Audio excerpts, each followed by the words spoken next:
There is a moment when concern does not arrive suddenly. It accumulates. It forms quietly in the space between what is expected and what fails to occur. This entry begins with a message that was not alarming in tone, but unsettling in implication. It was not a cry for help. It was not a confession. It was an ordinary communication, one that suggested, without explanation, that something was wrong. And then there were no further messages.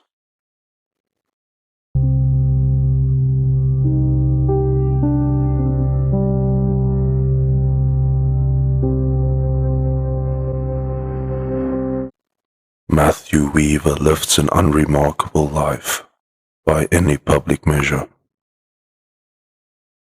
He was not a public figure. He did not court attention. He did not leave behind a pattern of instability that might later be retrofitted into explanation. He lived in Ohio.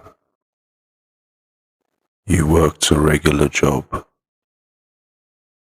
He maintained contact with family. His life followed the quiet structure familiar to many. Routines anchored by responsibility, communication punctuated by normal distance, plans extending forward without urgency. Nothing in the visible shape of his day suggested rupture. On the morning of October 29th, 2018, Matthew sends an email to his family. The message was brief. It did not contain details. It did not outline a plan. It expressed concern, a sense that something was happening,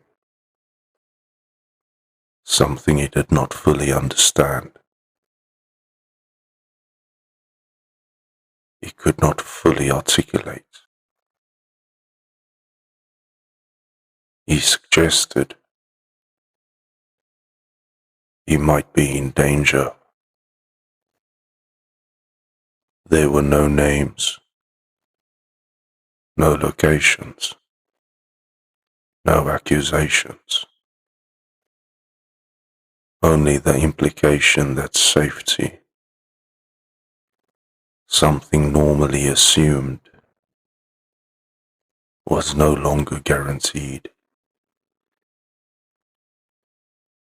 This is often where narratives begin to distort. In retrospect,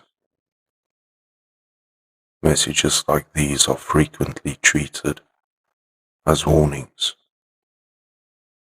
as signals that should have been understood at the time.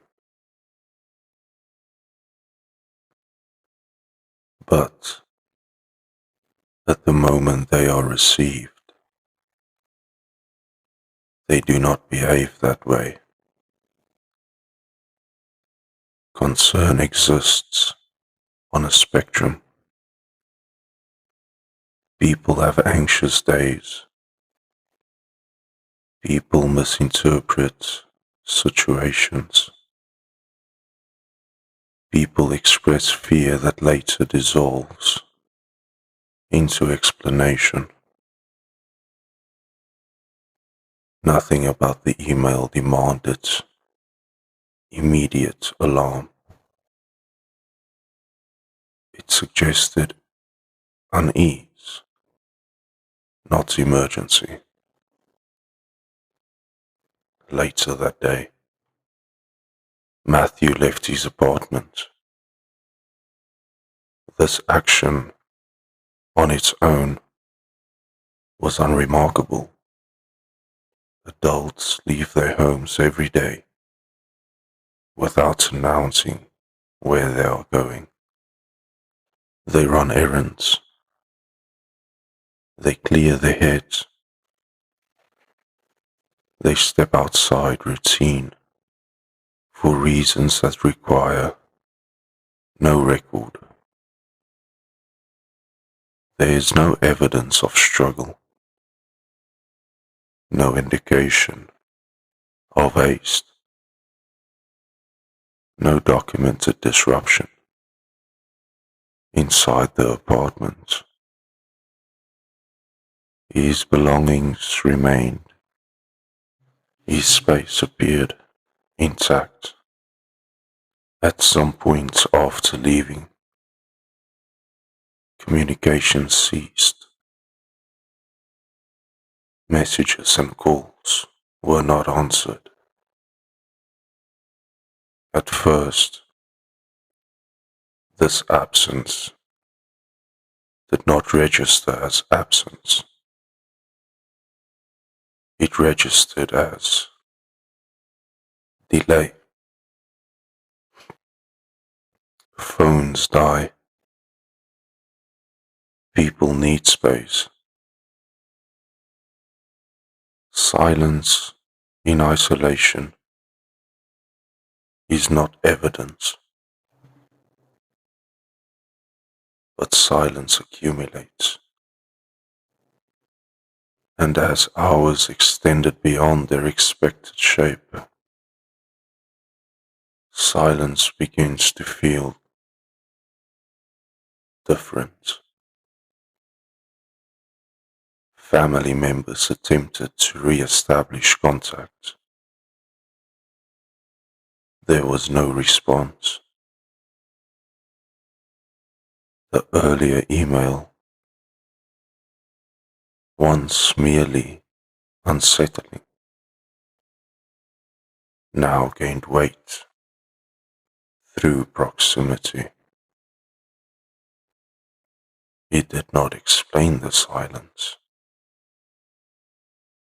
but it occupied the space around it. Concern escalated. Authorities were notified.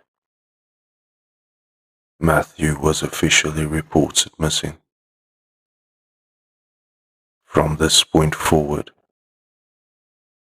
his life enters record, not as experience, but as reconstruction. Investigators attempted to trace his movements. They examined known routes, known routines, reviewed communications, saw transactional evidence, purchases, travel, digital presence.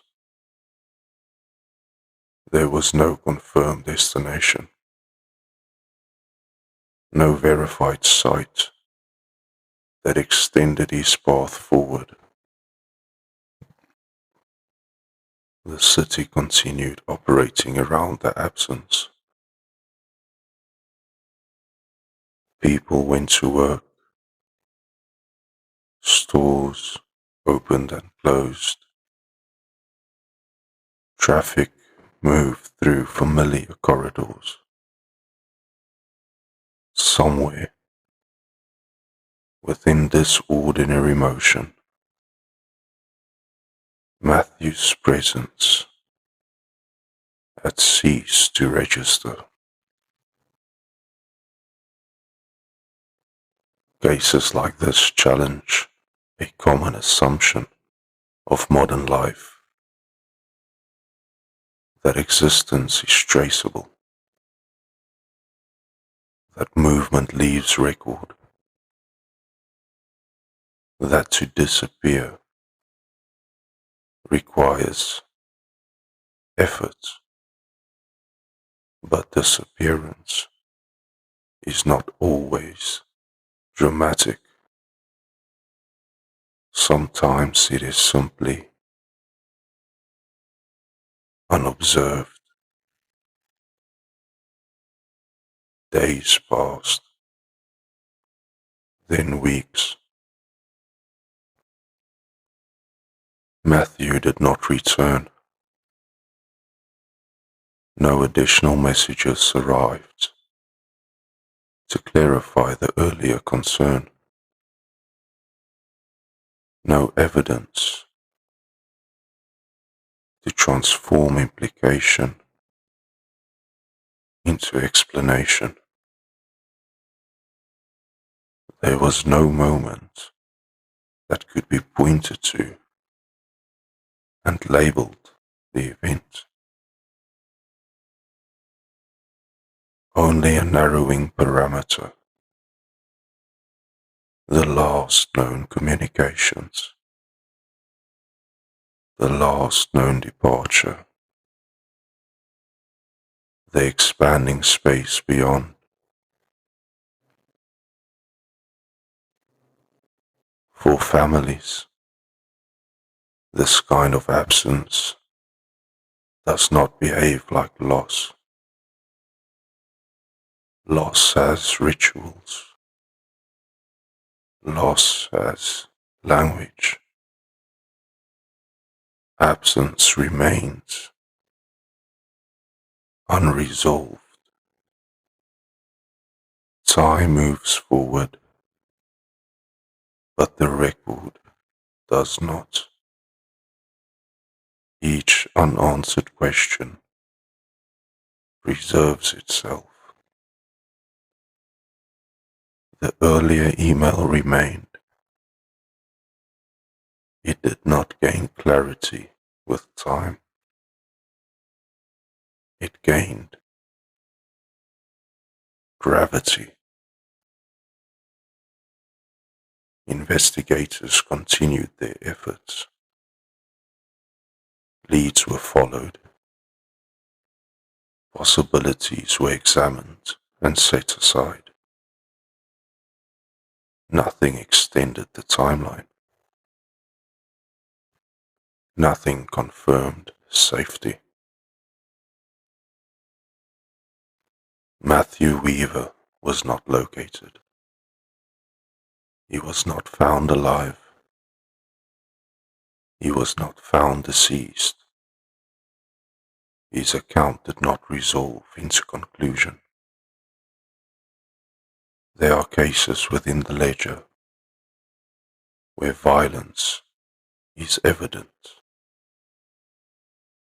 There are cases where explanation, however incomplete, exists. This is not one of them. This entry preserves a quieter failure. The failure of context to reveal meaning. A man expressed concern. He left his home. He vanished from the world. He vanished from the record. We are conditioned to expect escalation, to believe that if something truly dangerous occurred, it would announce itself. But reality does not always behave narratively. Sometimes it simply stops responding. Matthew Weaver remains missing. No verified account has extended his story beyond that day. His email remains, not as warning fulfilled, but as unease preserved. Within the ledger, this is enough to warrant record, not because it terrifies,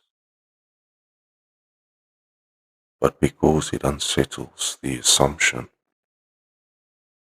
that proximity guarantees understanding. The archive does not resolve what reality has left open. It only preserves the boundary. What is recorded remains. The record remembers.